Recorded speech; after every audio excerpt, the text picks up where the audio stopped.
අද අපි කතා කරන්නේ අප අතරින් විය වූ විශාරද නන්දා මාලිනී පිළිබඳවයි.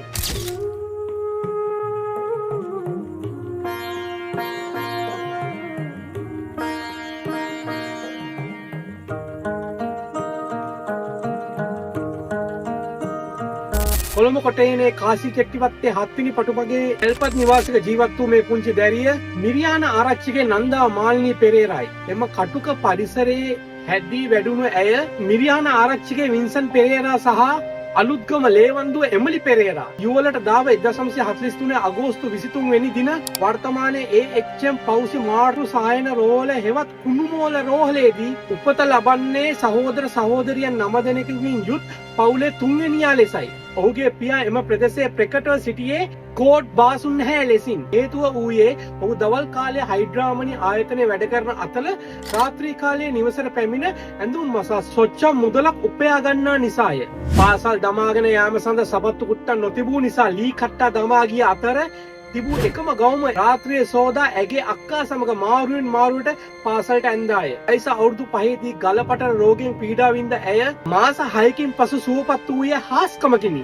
කොටහේන ගුණානන්ද විද්‍යාලයේදී ඇස් ටිබෙට් බහින්ද හිමියන්ගේ සහ DSSK කවි වේදිකාවේ ගායනා කළ ඇය ප්‍රකට වූයේ කවි කියන නන්දා ලෙසයි. ඇගේ මෙම දක්ෂතා දුටු එම විදුවලේ මාග්‍රට් පෙරේරා ගුරුතුමිය ඇයව රේඩියෝ සිලෝන්හි ළමා පිටිය වැඩසටහනට ඉදිරිපත් කරන අතර එහිදී ඇයට කරුණාරත්න අබේසේකර සහ සරත් විමලවීර යන මහතුරුන් හඳුනා ගන්නවා. එහිදී ඇය මුලින්ම ගායනා කළේ අජන්ත රණසිංහයන්ගේ පාවෙන මේ කළු ගුවනේ යන ගීතයයි. ඇගේ ජීවිතයේ ප්‍රධානම හැරවුම් ලක්ෂ්‍ය සනිටුවන් වූයේ ශ්‍රී ලංකා ගුවන් විදුලි සංස්ථාව විසින් සංවිධානය කරන ලද එයා ෆිෂ් ගායන තරංගාවලියෙනි.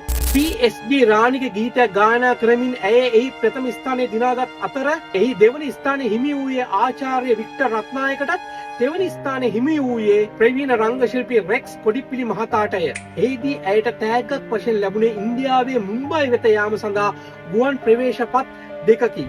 ඉතා අන්ත අසරණ සහ කුසගින්න හමුවේ ඇය තීරණය කරනවා එම ගුවන් ටිකට්පත් වෙනුවට මුදල් ලබා ගැනීම සඳහා. ඉන්පසු ඇගේ පියා සමග එම ආයතනට යන ඇය එම ත්‍යාග මුදලේ ටිකට්පත් වටිනාකම් වෙනුවට රුපියල් 1200ක් ලබා ගන්නවා. එම මුදලෙන් ඇගේ පියා සමග ළඟ තිබූ කඩේකට ගොඩවන ඇය ඇගේ ආසම කෑමක් වූ කවදාවත් රස නොබැලූ එළවලු රොටිය සමග සරුවක් වීදුරුවකින් සප්පායම් වෙනවා. ඉතින් මුදලින් ගෙදරට අවශ්‍ය කරන අඩුම කුඩුම සහ ප්‍රණීත ආහාර පාන ලබා ගන්න ඇය නිදිමරා රෙදි මසන පියා දැක දුම් දමන අඟුරු ස්ත්‍රීකෙන් දාඩිය දමමින් දුක් විඳින හැටි දුටු පුංචි නන්දා පියාට අවශ්‍ය විදුලි ස්ත්‍රීකයක් සහ ඔහුට රාත්‍රියේ වැඩ කරන විට ඉතා උණුසුම්ම තේ තබාගෙන බීම සඳහා ප්ලාස්කුවක් මිලදී ගන්නවා. තවද එම නිවසේ විදුලිය නොතිබූ නිසා විදුලි බලයද ලබා ගන්න ඇය ඉතිරි මුදලින් කුඩා මාලයක් මිලදී ගන්නවා. 1961 අගභාගයේදී පණ්ඩිත් අමරදේවයන් නිවසට පැමිණ පසුබිම් ගායනය සඳහා ඇයව තෝරා ගනු ලබනවා. 1962 වසරේ රන්මුතු දූව චිත්‍රපටයේ නාර්ද දිසාසේකර සමග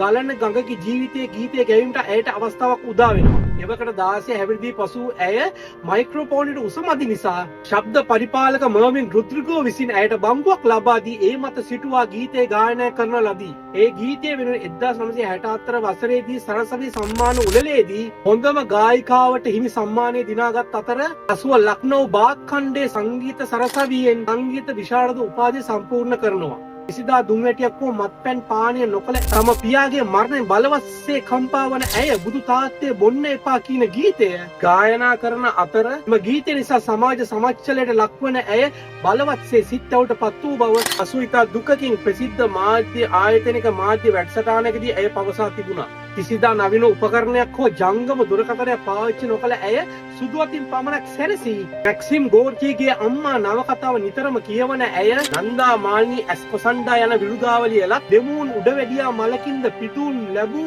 සැබෑම යුග මෙහෙවරක සංකේතය. කුප්පි ලාම්පේ දැලිකුණු මැදින් නැගී සිටි ඇය මුළු ජාතික සංස්කෘතිය සහ ආත්මය අවදි කළ මිනි පහන් තරුවයි. ඇයට අමාමහා නිවන් සැප සම්පත් ලැබේවා. තවත් මෙවන් දෑ දැනගන්න අපිව ෆලෝ කරන්න. මම සජීව් කුමාර. ස්තුතියි. පූජාසනයේ ඔබ හිඳුවා ඔබට පුදනමි